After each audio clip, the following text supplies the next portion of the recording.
Hello guys and welcome back to Season 5 of the Sunderland Rebuild, the final season. Hopefully this season is the season where we start to finally climb the table and create a successful season for us. So just for future reference guys, in terms of how these rebuild structures are going to work now for the future rebuild, I'm just going to limit it to one long episode if that makes sense. So instead of 5 episodes, I think I'm going to do it as just one big episode and do the whole rebuild in one episode if that makes sense. Obviously, let me know your thoughts, whether you prefer it a 5 episode format or just the one.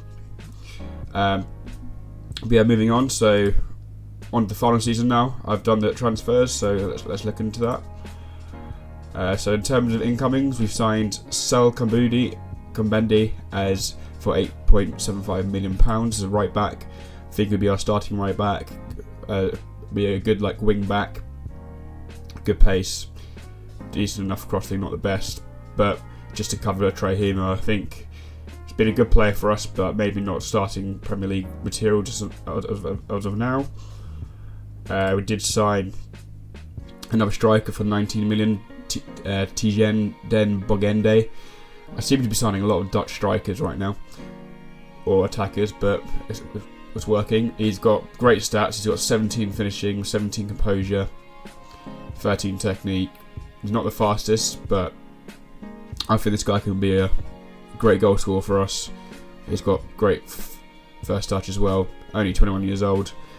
And yeah, I think this guy will be a superstar for us. Whether it's him or Omega starting up front or both, we're not unsure yet. Then we signed Nick Mulder just as a cover for right wing. Decent little player, squad player. Decent enough stats, but that'll grow. He's got 16 work rate, so it's a hard worker, which we need in our team.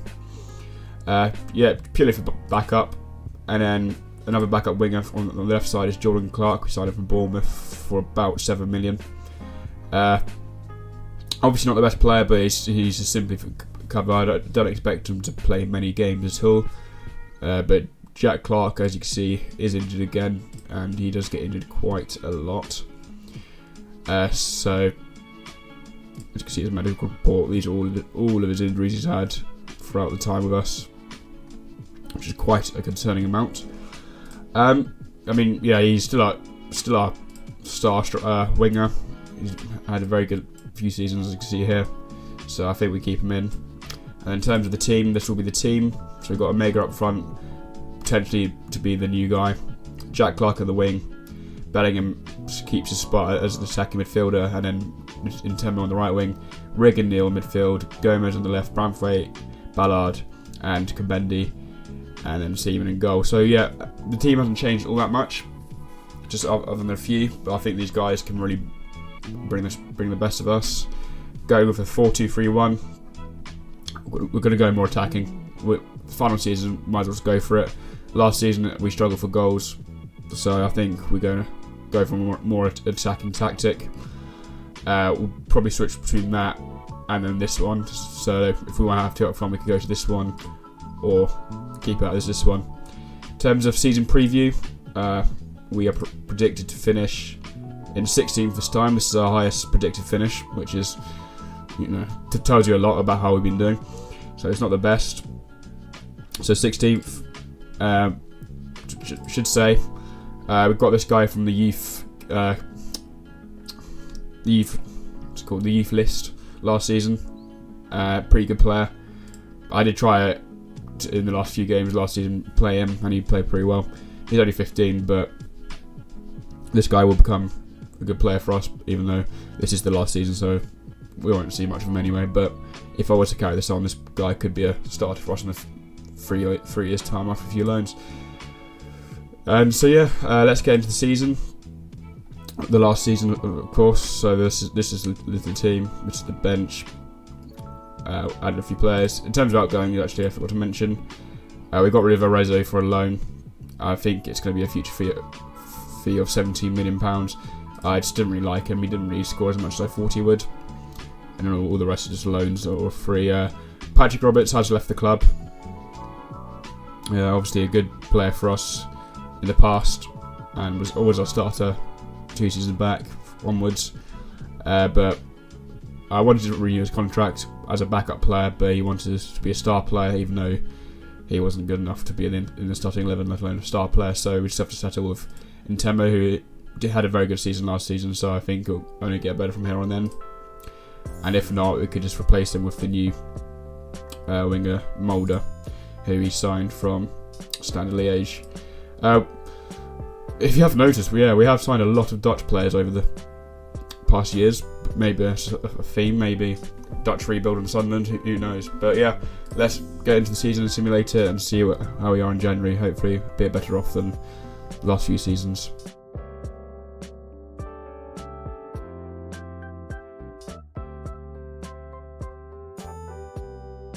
Guys, welcome back. We are in January and my god, we are cooking. And I mean cooking, we are cooking. We are 5th. I don't know what's happened, considering last season, January, we were about here in the relegation zone. We're now 5th on 40 points. We've had a very good start to the season. Beat Leeds 6-0. Aston Villa 2-0. 4-3 to Villa in the Cup. Beat Chelsea 3-1. Beat Liverpool 1-0. Beat Brighton 3-1. And there's just so many big results. Had a good close game against Man City. Drew 0-0 to Arsenal. Beat Manchester United. I mean, just look at all those greens. Look at all those greens. I mean, there's a few losses in there. What, there's 1, 2, 3, 4. We've only lost 5 Premier League games so far in January, and by this point we lost probably about 12 last season, so much more improvements have been made. We are fighting for, I never thought I'd say this season, we're fighting for Europe, and Tijane Den Bogende has been a revelation. I butchered that, don't care. He is him. 15 goals from him, 8 assists from Daniel. The season stats so far: 15-1, 6-6 for Ntemo. Another good signing we made last season. I love this man. 5-8 for Daniel. 4-4 for Nick Mulder, who is our backup right winger. We have had a lot of injuries, so he's been playing a lot more than I thought he would. Bellingham 4-2. He's been injured a lot as well. Brent Foy has got 4 goals and 2. We're scoring. We are scoring goals, which is a complete contrast to last season. If we go to the medical history, this is just all this season. All of this season, it's been rough. If you're moving the camera, we've got the most injuries in the... Well, at the moment we do, but there was a period where we had the most in the Premier League. We're actually one of the fewest injuries currently, so which is good. But as you can see here, all these missed days. Omega's been out for 3 months, but thankfully we've got the new star boy leading the line, scoring goals. I've resorted back to this tactic that I used a few seasons back that seemed to work, and it's bloody working. I know it's not my own tactic. I know it feels a bit cheap, but it's the last season. I just want to go for it, and go for it we did. Kambendi is annoying me. He's been good, but he's unhappy that I've broken a promise by not playing him as a complete wing-back. If you look here, guys, look what role he's playing. A complete wing-back, as he has been all season. And now he's complaining about not playing there. So, beats me. Whether he wants to be here as a complete wing-back, but I'm pretty sure he can't be a complete wing-back there. Yeah, so that is something I want FM to fix, because this happens to me a lot. Go back.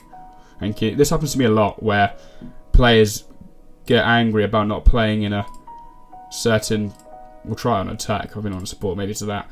But players getting angry about not playing the position they want, even though I am playing in that position. So, whether that's just a glitch or something just needs to be fixed, because, yeah, Seaman's unhappy as well, because as I've simulated, I've missed emails where Jensen Sealt's missed training, and I haven't found him because I missed the email. And a lot of players are getting unhappy, as you can see here, about Jensen not getting fined or missing training. So that's an issue as well that should have been around for but missed. In terms of transfers, not going to make any transfers. We're doing fine now. I haven't got the money to make them either.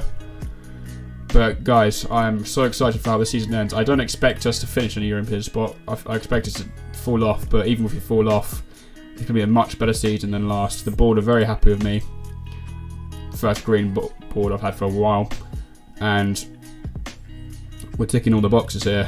Went out in a ton of competition-wise. We got 4th rounded by Chelsea, but that's fine. We've got Everton next in the FA Cup, and top scorer is Bugende, who is rocking the world. 17 finishes, unreal for a guy who's 21 years old. Unreal. What a find. This guy's obviously not a regen, he's a real player, I'm pretty sure. Yeah, he's a real player, and what a find I've found. And Mulder's doing better than I thought he would. He's just a backup, but he's doing pretty well. So yeah, I'm very happy with the start of the season. Let's hope we can continue it. Jack Clark's missed a lot, so he hasn't done that well. But it's looking good, guys. It's looking good. Also, guys, if you want to look at my TikTok, I've been starting to upload a lot more to my TikTok now for interesting content. I might include some golf content there as well, because I'm into my golf and I want to share my amazing swings with you guys. So yeah, I'll see you guys at the end of the season. Hopefully we've continued the form we're in, and hopefully we've got something to show for it.